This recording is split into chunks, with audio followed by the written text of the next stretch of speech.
Welcome back to the Community of Innovation podcast brought to you by the Center for Aging and Brain Health Innovation, otherwise known as CABHI. I'm Allison, Sekuler, President and Chief Scientist at CABHI and the Baycrest Academy for Research and Education.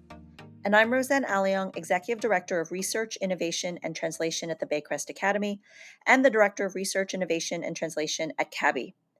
With the rising number of reports of older adults experiencing scams and crimes in recent months, today we're exploring the issue of financial abuse of older adults, whether through scams, identity theft, or fraud.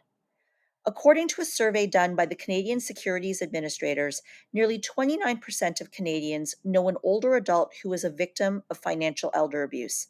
42% said they could not recognize the signs of financial abuse, and only 47% knew where to report cases of abuse. Today's podcast will dive deep into this topic by exploring common scams, how to identify and detect them, what to do when facing one, and strategies to protect oneself from these crimes. Okay, Allison, I feel like I'm a broken record, but our guests today brought their A game. What stood out for you? I think what stood out for me was how prevalent this issue is and how creative people are getting in new approaches for scamming folks, which is adding to that prevalence. And just the fact that it can happen to anybody. Just because you have fallen for a scam does not mean you have cognitive decline. It doesn't mean you're not smart. It doesn't mean you're not careful. It doesn't mean you don't know how to use technology. It can happen to anybody. And we need to start talking about it more. I think that was really the take-home message for me, because if people keep it to themselves and they're embarrassed about it, they're just opening up the doors for other folks to get scammed as well. So the more we can shine a light on it, the more we can keep it from happening to others. So let's share those experiences and don't be embarrassed if it's happened to you. We got a lot of tips to help keep it from happening to you, but I think it's going to happen to everyone at some point or another. So just share it, let people know. What stood out for you? Take 5, and there's power in numbers. Yes. Our guests tangibly say that, you know what, take the moment to stop and take 5, reflect. Don't let anybody push you where you don't need to be or where you need to go, or do something that you're not prepared to do. And then exactly building on what you said is there's power in numbers. One of our guests tells a story that a couple together were potentially on the verge of being a victim of a financial scam. And they actually looked at each other, it seemingly, and between the two of them figured it out and stopped it in its tracks. So I feel like building on what you said, sharing that information, even if you're uncertain about something, talking to a trusted person about it and talking it through can make a world of difference. And I will reiterate what you said. It can happen to anyone. There is no shame. Oh my gosh. Yeah. I thought we knew everything about this, but we do not. I'm sure other people are going to learn more too. One last bit of advice I think that was really important is if it seems too good to be true, it is too good to be true. So just keep that in mind. Our show is not too good to be true. It's just perfect amount of true. So let's get right to it.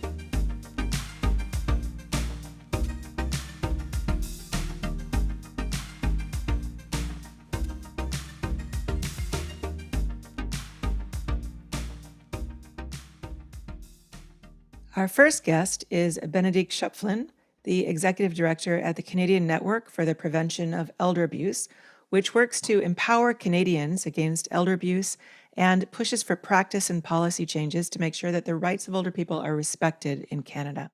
Bénédicte previously worked as Communications Director for the BC Law Institute and its division, the Canadian Centre for Elder Law.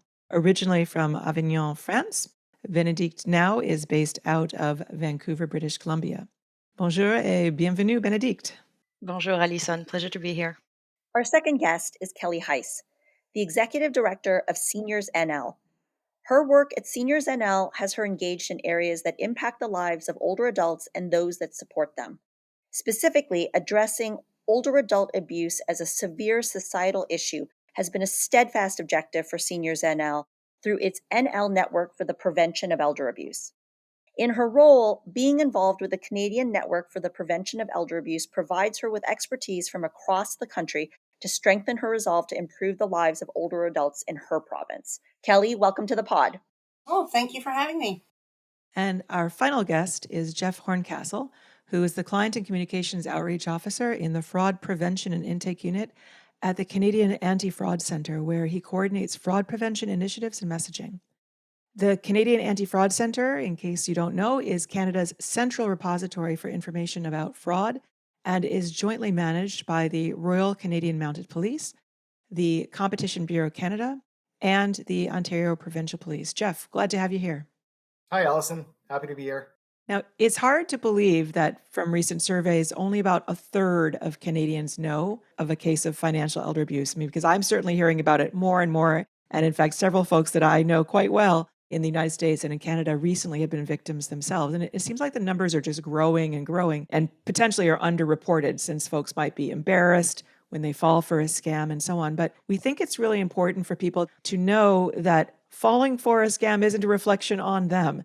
It's just that there's more and more of these kinds of scams, and they're becoming more and more sophisticated. And all sorts of really smart and savvy folks fall for these scams in part because there isn't enough awareness and training about what to look for and what the new kinds of scams are coming in to take place. So just raising awareness is a really critical first step to avoid those sorts of scams. So my question for all of you to start is, what are the biggest or most popular kinds of financial scams or abuse that are affecting older adults today? And what kinds of tools are people using to take advantage of older adults?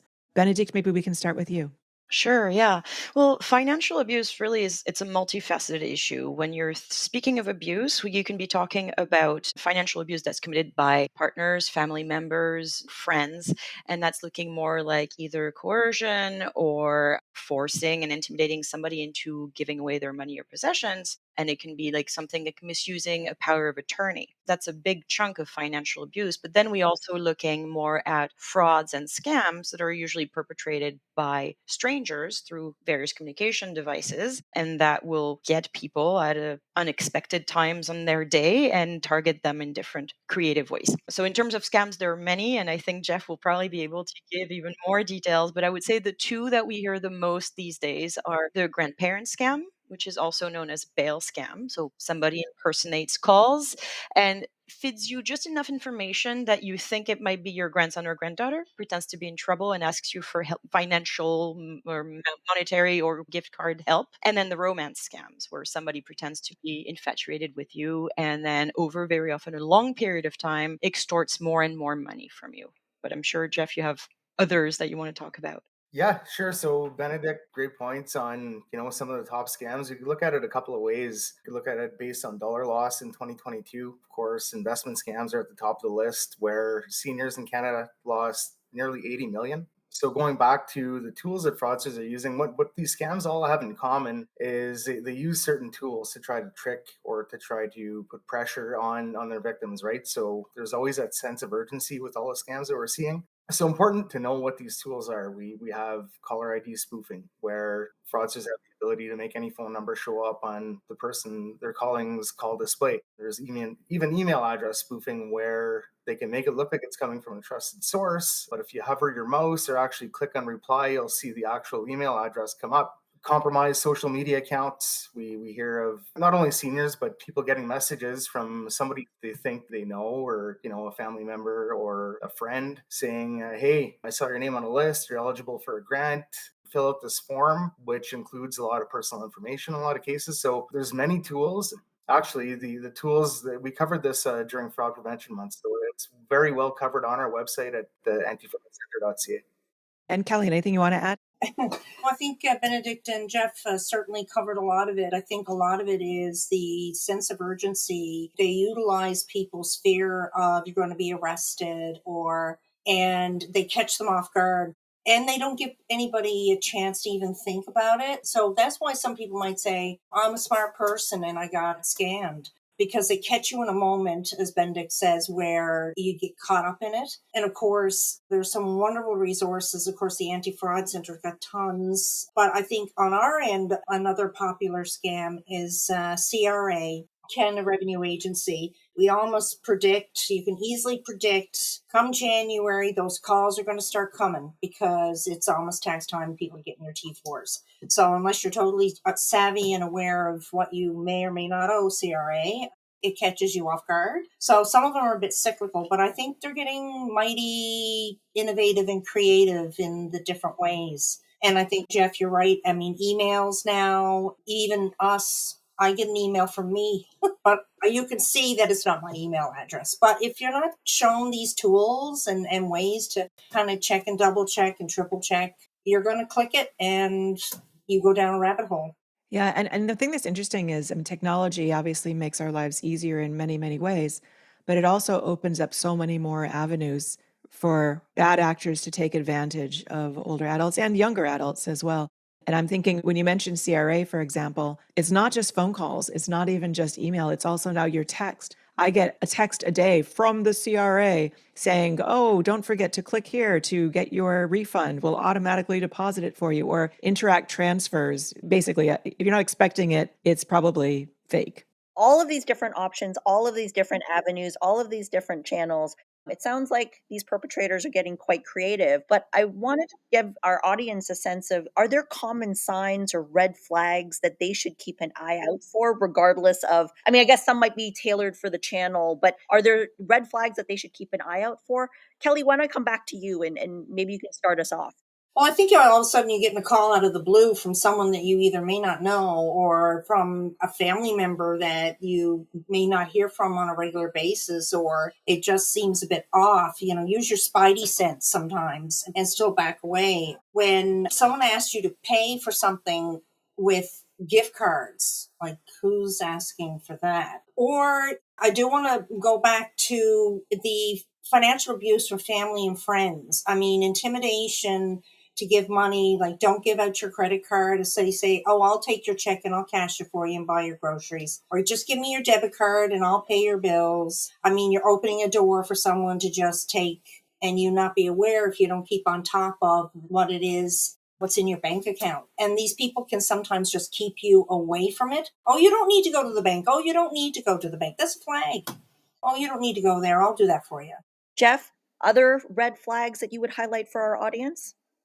Yeah, so I'm going to go back to what I was talking about in the earlier question a little bit and add to it. So back to the tools that fraudsters are using. One of the main tools are payment methods, right? So CRA scam was mentioned where fraudsters are known to say, hey, you have to send us this money right now through a safety deposit payment method or a safety deposit box. And without knowing it, the victim goes to a store and puts the money into a Bitcoin machine, not knowing what it is.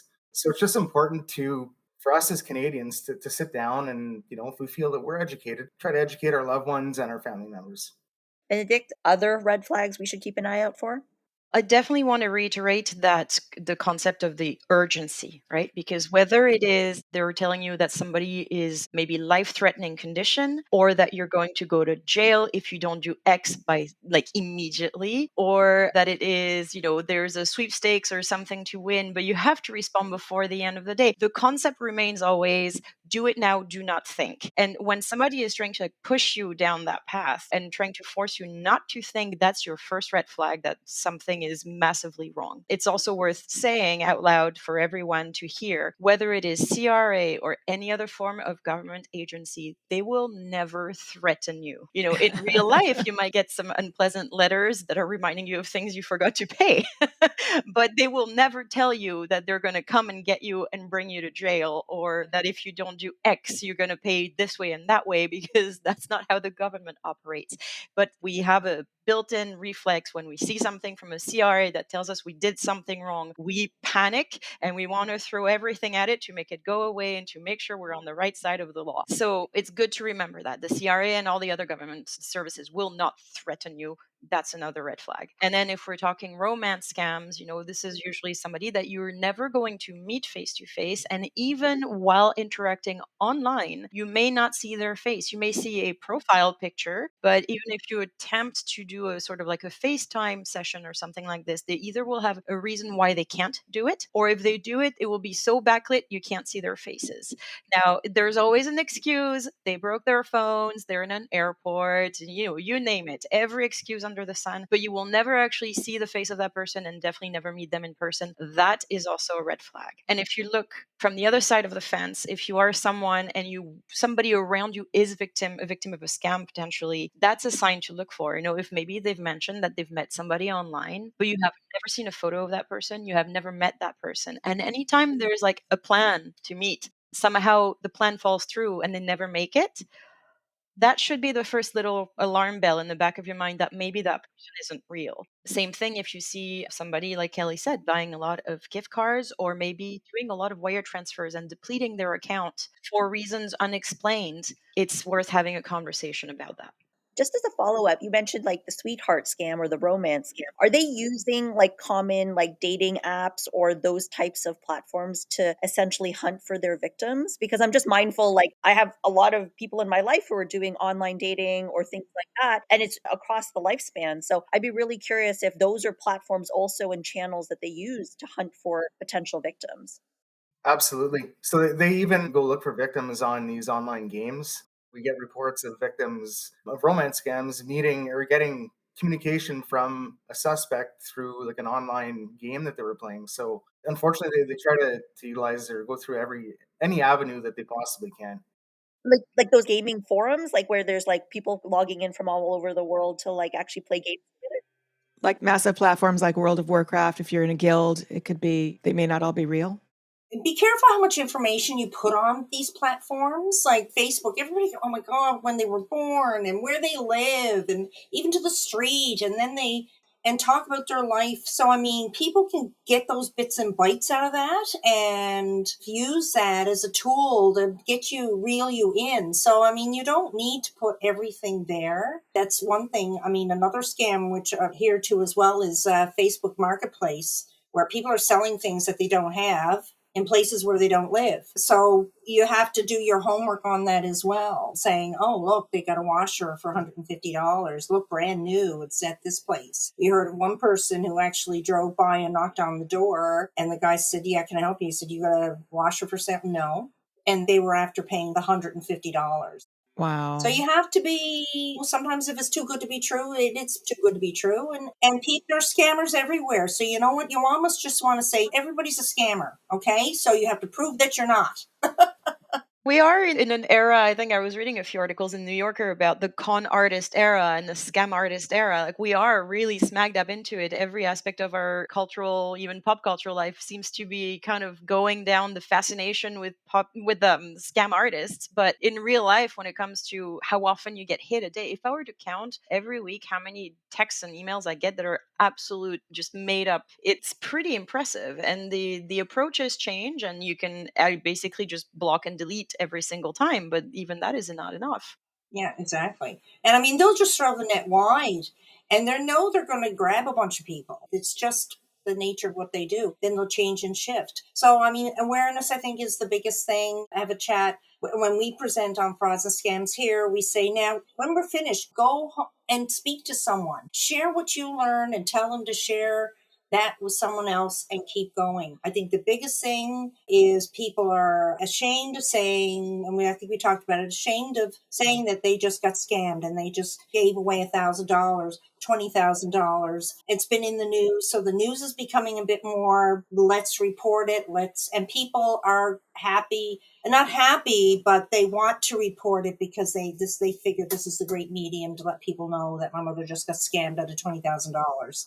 And it's going to help other people, protect other people. So you're doing a really a good service. But in terms of, you were mentioning not giving away information on Facebook and other sorts of social media, often there are these quizzes. You say 3 bits of information, and then it says, here's what Yeah. your dog name would be or whatever. And there's sort of a joke meme that goes around that says, okay, just tell me your mother's maiden name, your social security or social insurance number, and your home phone number, and I can tell you what would your favorite dog's name be.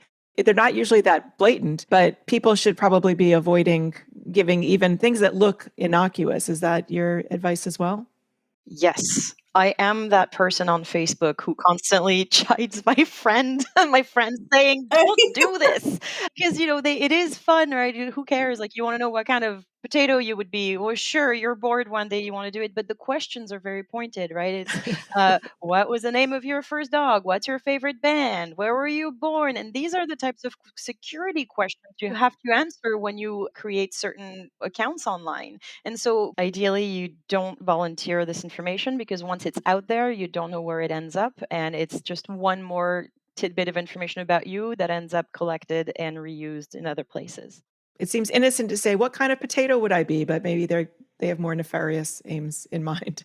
Yeah. Yeah. And I mean, I think it's in this day and age, it is also just a very healthy thing to maybe volunteer less, because what's the saying? If you're not paying for the food, you're on the menu or something like this. So, any of those platforms that are free, quote unquote, they function and they exist on the whole concept of data harvesting in general. And then there are people who have used to learn to use those for nefarious goals. And often the questions that are asked are really your targeted security questions, your mother's maiden name, the city you grew up in, and all of those sorts of things.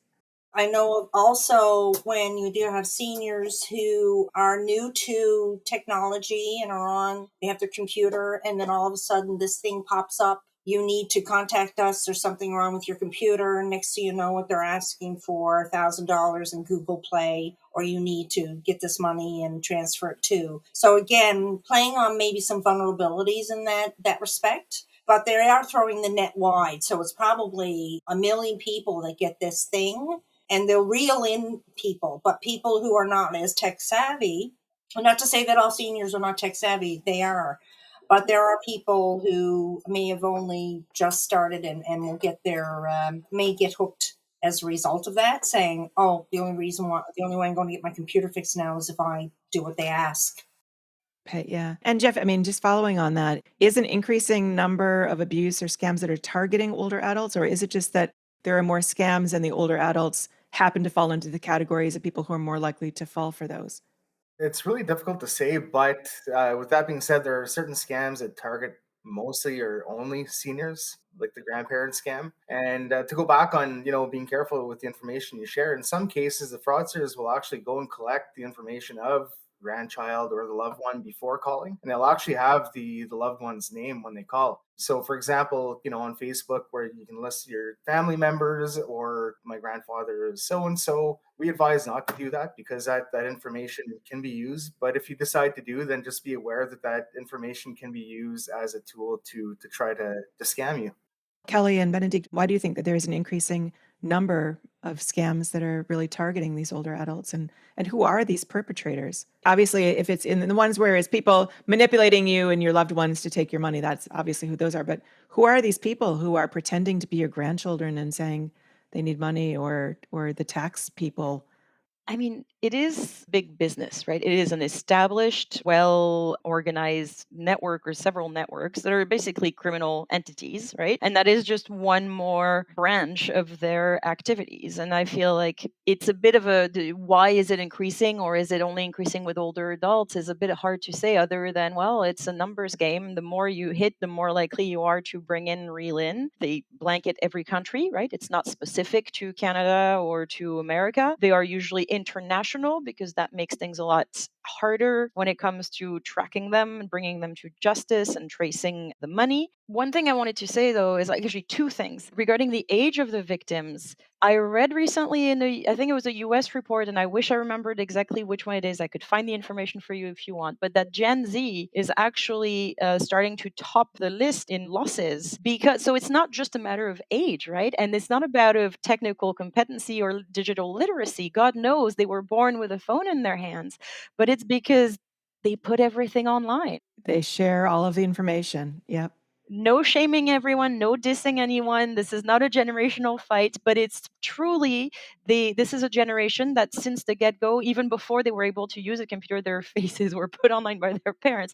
But they live online, and so all of their information is out there for the taking. And it's way more common to interact with people that you've never met and not find it weird. So it's not just an age thing. But the thing to know is that once you've been a victim, once you've fallen for a scam, very often you're going to end up on a list, and they're likely to hit you again. They're going to go back to the source and see if they can get more. So that also adds to the whole picture. Just to add what Benedict was saying, absolutely. Fraud can happen to anybody. Anybody can be a victim. To give you an idea, in 2022, 138 million was lost, or seniors lost 138 million to mass marketing fraud. But overall, there was a $530 million loss. It's a good percentage, but we saw that percentage shrink a little bit from past years. So largely due to crypto investments, although seniors were falling victim to that type of scam. It's largely the younger generation that was looking to invest quickly and make a quick return on that. And like Benedict mentioned, always remember that if you have been a victim, you're more than likely going to be targeted again. We call it recovery pitch. And there's basically a recovery pitch with most scams that we take reports on. So romance scams, they might come back and say that they're Interpol or Europol and they're trying to investigate, that they're aware that you've been a victim. They can try to get your money back. Oh my gosh. And that's very common. So it's just something to keep in mind if you have been a victim, that you're probably going to be targeted again down the road. That's a recovery scheme. I don't think I've heard of that. People can't see Roseanne's face, but her jaw has just dropped. But that's absolutely true, because if they know, it is highly unlikely that they're going to tell someone they've been scammed. So they would be again vulnerable to someone saying, we noticed you were scammed. Oh, but don't worry, we're going to help you. But I think you need to give us a little bit of money in order to draw them out. And boom, there you go again, right? So I think they also, like Benedict said, they're businesses and they know the little ins and outs of some of the demographics. And maybe it's if seniors, and maybe in one end where there is some concerted effort from community organizations like mine and CMPEA, where we try to inform and engage, and all the other networks across Canada on this. So maybe we are kind of creating an awareness. So therefore, it's the other demographics that are kind of getting reeled in because of other reasons for that. Allison described my jaw dropping. My jaw was dropping because now I'm actually paranoid about answering anything, to be perfectly honest. I think we've talked a lot about a lot of different types of fallout. The whole being re-victimized because they know that you potentially fell victim to the scam at the beginning and it leads to another cycle. I mean, that's a new fallout that I hadn't anticipated.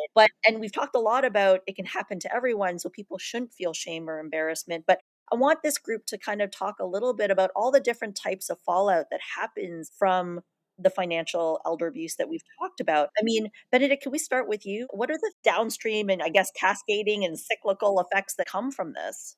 It can have a very devastating impact on the person who was victimized, because they feel, first of all, they feel stupid. They feel so bad. They feel so ashamed, because all it takes is thinking about it for a little bit longer, and suddenly you see the holes, you see the gaps in the story that was spun for you, and you feel stupid. And so as a result, you feel ashamed, and because you feel ashamed, you don't want to talk about it, and you dwell with that regret and that shame, and you start feeling depressed and withdrawn. And that can have such a massive impact on your mental health, your social interactions, how you interact with your family, because sometimes you feel you have to keep the secret, so you're feeling awkward with them. And if you do reveal to your family, of course, we all want to say everybody's going to be understanding and supportive and react the healthy way, but some people might react poorly and say bad things. That's my call out as well for people listening, not just potential victims, but anyone. If somebody, it's like any other form of violence or victimization. If somebody discloses something to you, be very mindful of how you respond. Take it in. Do not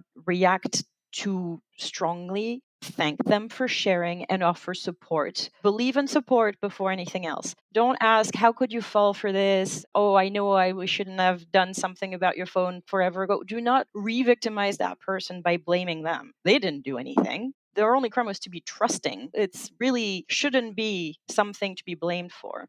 Yeah, absolutely. You hit the nail on the head there, Benedict. I'm going to give you a story about some fallout, and it was from yesterday when we did our own Let's Talk About Frauds and Scams. A fellow that came on to say that he moved down to our province, bought a house, and got scammed through cryptocurrency, and he had to declare bankruptcy. So he lost his house, he lost everything. That's a big extreme, but that's a major fallout. And even if you lose $1,000 or $250,000, your life it's devastating. Coupled with if he was afraid to tell his family and his friends for fear of those kinds of reactions is another thing. So I think that's the biggest fallout is we can't support if they don't report, and then it's cyclical. And Jeff, at the Anti-Fraud Center, you're dependent on all people reporting and hopefully sharing that information with you. What, from your perspective and law enforcement and that larger picture, what's the fallout from your perspective? I think it was mentioned that the fallout can be devastating. $1,000 or whatever amount, different amounts affect different people, right? So $1,000 is a lot of money for most of us. So even losing $1,000 can be devastating.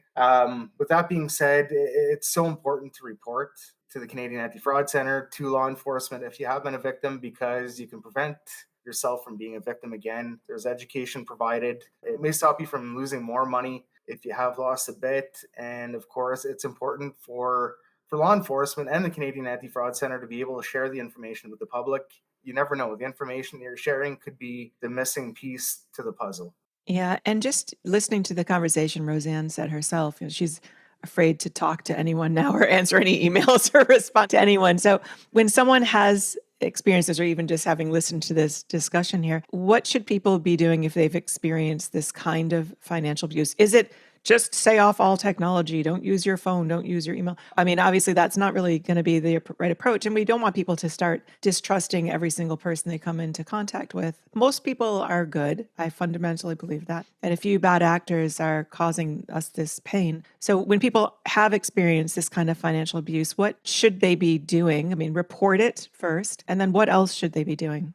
Well, it depends on I guess their whether they need to speak to someone because it has created either a mental health issue or a trust issue. I mean, once they report it, I mean, when we think, for example, like financial crime by family and friends, most seniors will not report it because it's family and friends or their friend, mostly family. So they won't report it, which perpetuates the abuse. But they do have to charge because it is fraud that someone is stealing from them, and then they follow the process. Police can't do anything unless the victim comes forward. A family member cannot go forward saying, my mother just got ripped off. They'll say, well, unless your mother wants to press charges, well, then there's nothing you can do. You may be able to recover your money if it was a romance scam. Probably not. There might be ways that you may be able to recover your money and be able to recover some sense of normalcy again. But it's really hard to say. It's very individual, really. So reporting it, and someone had also mentioned maybe if you need psychiatric help or psychological help or some other kind of support, I think letting people know that that's okay.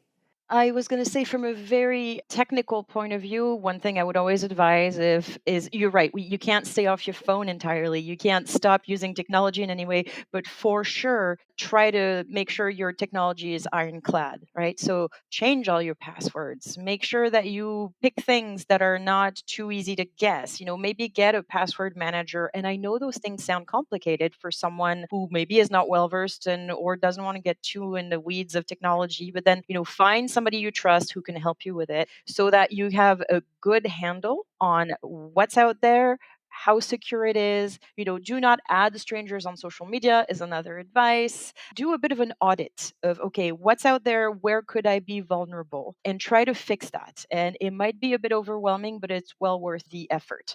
And then that one is a hard one because the next one's a hard one because it's more psychologically getting over the shame factor. But I would say if something has happened to you, shout it from the rooftops. Just tell everyone you know that it happened to you, because I think when we read things in the news, it's always easy to put a distance between ourselves and the person in the newspaper, thinking, okay, well, that person clearly wasn't, insert judgment here, whatever you might think of them. When you hear it from somebody close to you, whom you know well, respect, you know how they think, you know how they are, and they tell you they fell for it, it lands differently. And I think that's why it's so important to talk about it. It's a hard one to stomach, but I think it's worth it, especially if you care for people. You want to make sure they don't go through the same thing that you did. Yeah. And often you'll find is when you say, here's what happened to me, people say, oh my gosh, that happened to me too. And you'll realize that it's the secret shame that's out there and no one's talking about it. So if it's happened to you, it's probably happened to a lot of other people that you know as well. So don't be ashamed of it. Yeah. A lot of great advice here for the individual. I think whether it's your personal audit, whether it's getting yourself the supports that you need if you were a victim. But I want to take a step back and think about like a broader strategy. Are there things that policymakers, financial institutions, other organizational level might consider in order to try to address these potential crimes for their customers or their stakeholders or Canadian citizens broadly? Benedict, can I come back to you to start us off? Sure, yeah. I think, like you were mentioning earlier, we do need to really kind of step up our game in terms of awareness building and public education. And so that might require stuff like, public awareness campaigns, like PSAs on TV, things that are, and not just like a one time thing, but also when I'm thinking of in terms of banking institutions, there's a role there for a banking institution to show leadership and start being proactive and kind of put a lot of effort upstream in informing their clients, whether it is through invitation to, an event to talk about those things. You can host some kind of community event for a specific day. For instance, June 15th, World Elder Abuse Awareness Day. There are things happening in a lot of communities. A bank could have a table or a booth and with brochures and talk to people. It could be having even those brochures, which I've seen in my credit union, right at the teller. So while the person is like typing your information and pulling your file, you're waiting there, and the thing is right there. It says bail scam, and there's the information and the number that you can call for help. It could be police or other institutions having posters on bus stops and things like this. We have to think in terms of how do we reach the audience that we want to reach, because social media might not cut it for everyone. Not everybody is on it. There are other ways to reach people. And so if the focus is older adults, we have to consider a broad spectrum of older adults, the tech savvy ones, the non-tech savvy ones, and find ways to reach them where they are and open up that conversation. That'd be a good start. Thank you, Benedict. Jeff, can I turn to you? Are there things that you would advise us to think about? Yeah, so I think that Benedict said prevention and education is really what has to be focused on. It's the number one tool to fight fraud. From the CAFC's perspective, we try to do a lot of social media on our website, but obviously it doesn't reach everyone, right? I will mention that we have a senior support unit, which is a unit comprised of senior volunteers that goes out and does presentations to senior groups around Canada, really. So that's one thing that the CAFC is focusing on. But like I said, it's hard for one small organization to do it alone. We need everyone's help. Like I said, if you feel like you're educated, try to share that knowledge with a family member or a loved one. And Kelly, your thoughts on what we should be thinking about? Those are great ideas. I think, too, maybe even carry on if we think about innovative is ways of communication that might be easy to add on in terms of our own communication from our own banks. We do get information from our banks. We do get information from other places that where you could put a message there where people are going to see it. Say, did you know that there are frauds and scams where people will call you and ask you for your money? Here are 3 tips. Stop, don't do anything until you verify stuff, or whatever, 1, 2, 3, and call if you're concerned, they'll be able to help you. So I think thinking about other ways and avenue, but definitely education and awareness. I'd rather have someone say, I think I feel like a fool because I slammed the phone down on them, or I screamed at them or something like that. Whatever way works for you and makes you feel good when you hang up, go for it. Yeah, and I'm going to add, especially on when you're getting, like, I'll go back to like a phone call. If you're getting an incoming call, you have no way of confirming who that call is actually coming from. So, like Kelly said, hang it up, and if they claim to be your financial institution, call the number in the back of your card. And the same thing if they're calling from a government agency or whatever. Go find the legitimate contact information for them and make that outgoing call. And for any scam, we always say take 5. We see the victimization happens very quickly, whether you're getting an email, you click on it, and then right after you realize, oh no, I did something wrong, right? And then after you provided your personal information. So if you take 5 and analyze what's going on, and even if you're calling your family member 15 times a day, I'm sure they'll be happy that you're verifying, if this seems right or not. So they're just always take the time to analyze what's going on. I love that. Take 5. There was a story recently in the news about a couple who was contacted through a scam, and they initially kind of fell for it, and they went down their elevator and they were on their way to get, I think, gift cards or something. But there was just that little moment, that little beat in the elevator, and because there were also 2 of them, which is important because being able to bounce off something of somebody else sometimes can help. Where one of them went, that doesn't feel right, and they avoided it that way, right? Because they had that tiny little moment, that little window of breathing room where one of them finally was just like, wait a minute, that doesn't add up. And that can make a whole difference. Moral of that story is never live on the ground floor. Never live on the ground floor. That's right. No, one thing I wanted to say about the strategies for banks and other institutions, I also was training of your staff to recognize the signs and to know how to broach the conversation, because it can be a very awkward thing to do.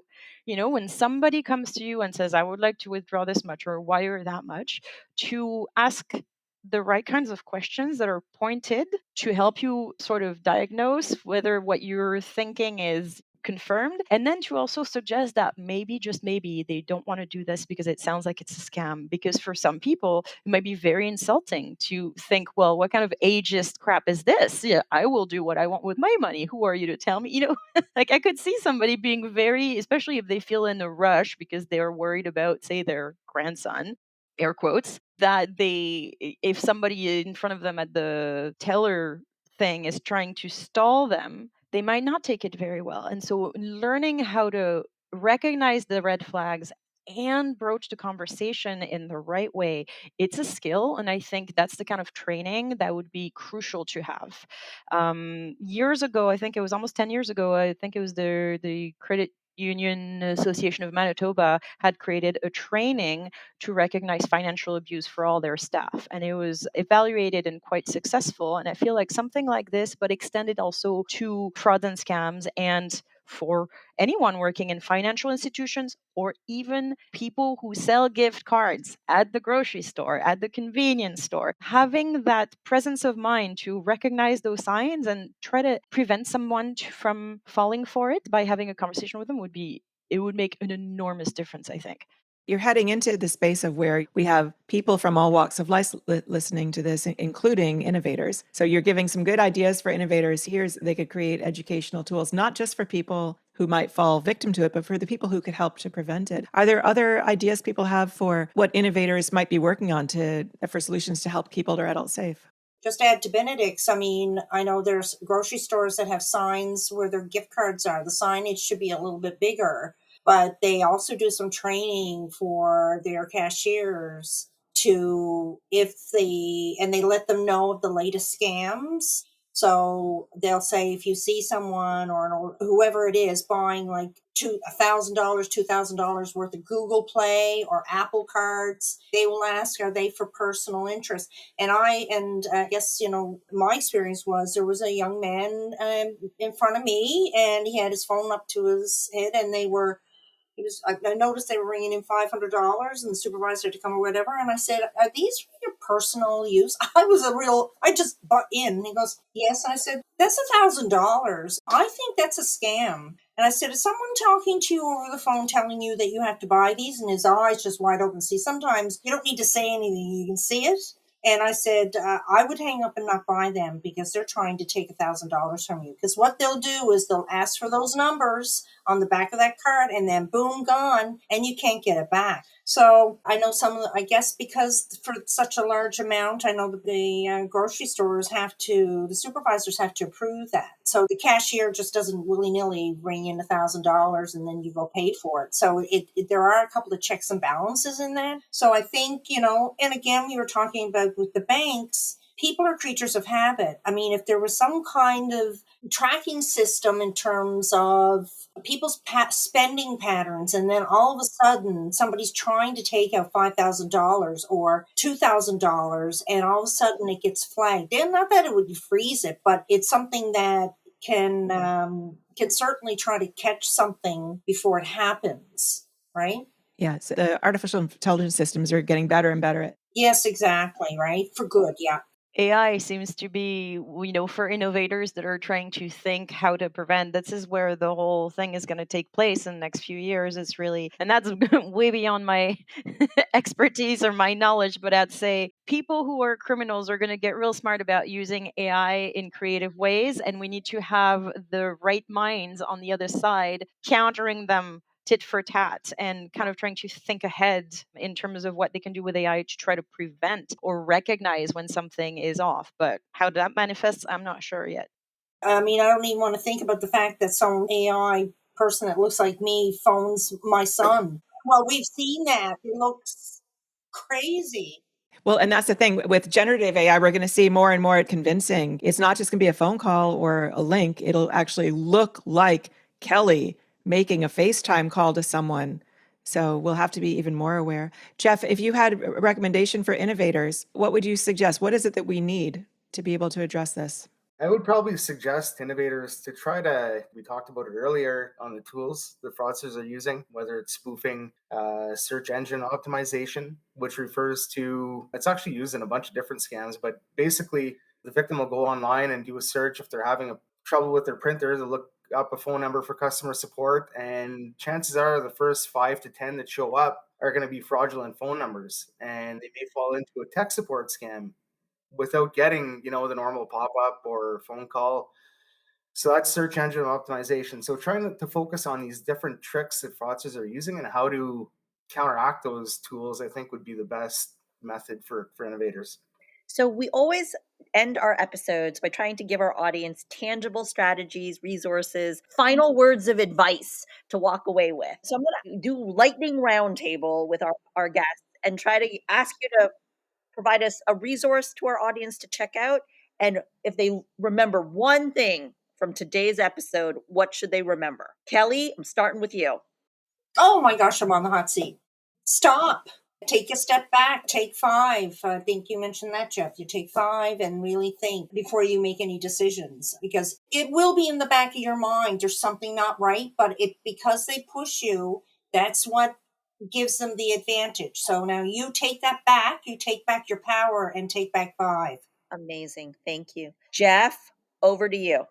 Share your knowledge that you have on any type of scam, like Kelly and Benedict mentioned as well, and Allison. It's so different than listening to me ramble on all the time, right? Or Benedict or Kelly. It's so much different when it's coming from a loved one or a family member that experience the same thing, and it kind of sticks a little bit more. As well as reporting. You can report fraud attempts to the Canadian Anti-Fraud Centre, whether you get an email or a phone call, strange phone call. You never know if it's something new that the CAFC can share with the public to alert them. There's no shame in reporting. You can report online anonymously if you would like as well. And of course, if you have a victim, don't forget to contact your local police. Benedict, we're ending with you. Oh, big job. Okay, resource wise, I think you're going to share a lot separately, but I would say the Little Black Book of Scams from the Competition Bureau Canada is a very useful tool.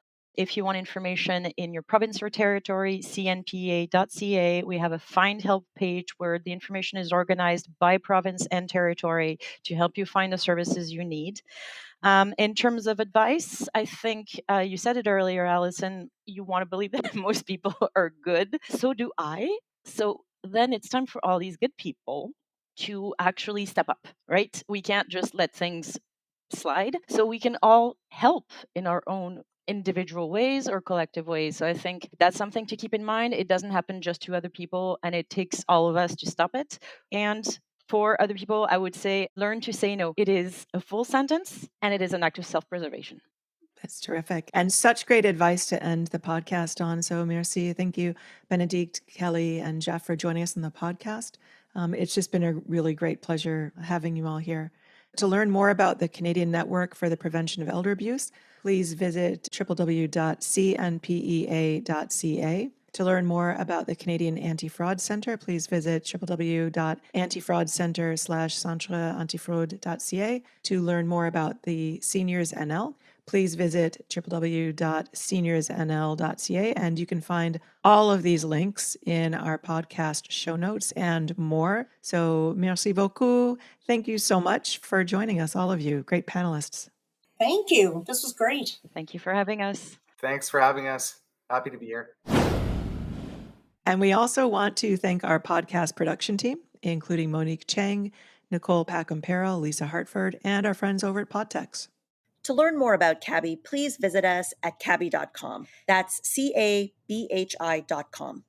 And if you want to support CABHI, you can donate at baycrest.org/donate to CABHI. That's BAYCREST.org/DONATETOCABHI. We'll be sure to add the address in our episode show notes.